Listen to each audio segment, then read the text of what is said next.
Saudara, siapa yang baca bulan berapa?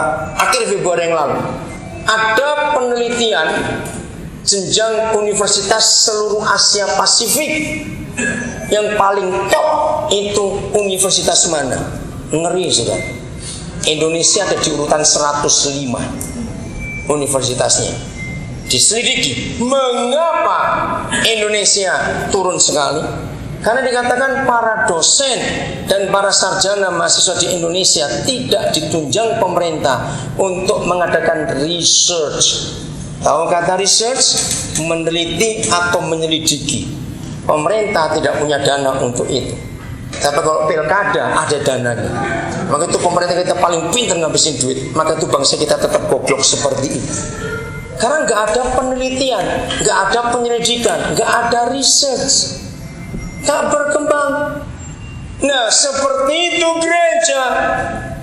Kalau gereja menolak pengajaran Roh Kudus dan gereja menolak juga penyelidikan dari Roh Kudus, hancur kita.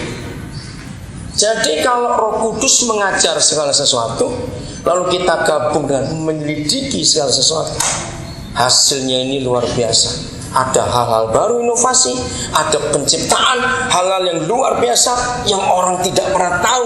Wow, itu sebabnya Roh Kudus perlu untuk kita dituntun masuk dalam 2 poin ini. Coba nanti saudara turun ke bawah, ada toko karpet, ada toko korden, toko barang-barang macam di bawah. Bayangkan kalau mereka di sini jual yang sudah lama-lama, siapa yang mau beli? Nggak ada yang menyelidiki, nggak ada yang tahu ini hal baru bagaimana, model baru bagaimana, bentuk baru bagaimana, caranya jahit bagaimana, semuanya ada hal yang baru. Nggak akan laku toko ini. Saudara, mengajar dan menyelidiki ini sebuah hal yang luar biasa. Segala sesuatu semuanya. Nah, sama. Lihat kalimat berikut. Ada kata apa berikut? Sampai ini saya selesai. Koma, kata apa? Ayo, bahkan. Nah, kok ada lagi? Ini yang selalu saya temukan.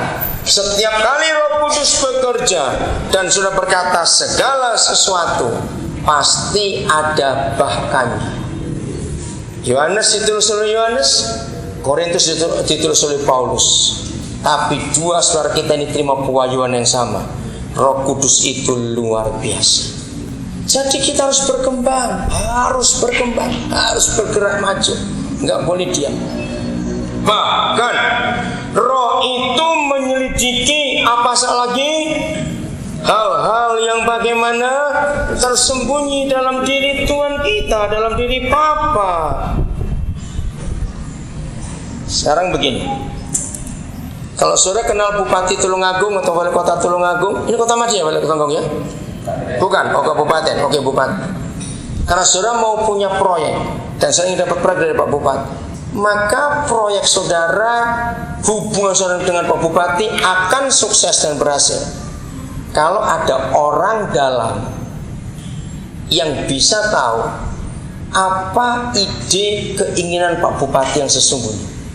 Ngerti maksud saya?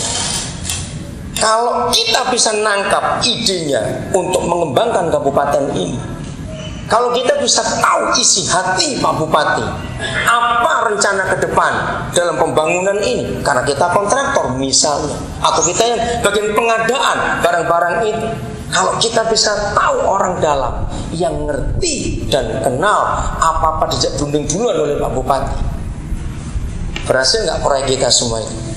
Pasti berhasil. Ngerti ilustrasi ini? Roh Kudus adalah satu-satunya pribadi yang paling tahu yang tersembunyi dalam hati Bapa kita di surga. Katakan amin.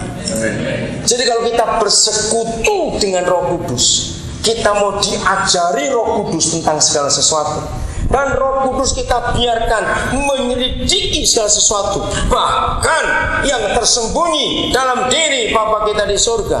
Dan apa yang dia selidiki, dia beritahukan kepada kita. Kira-kira kita ini bagaimana, saudara? Luar biasa bukan? Maka kita akan sejalan dengan dia. Kemana saja kita melangkah.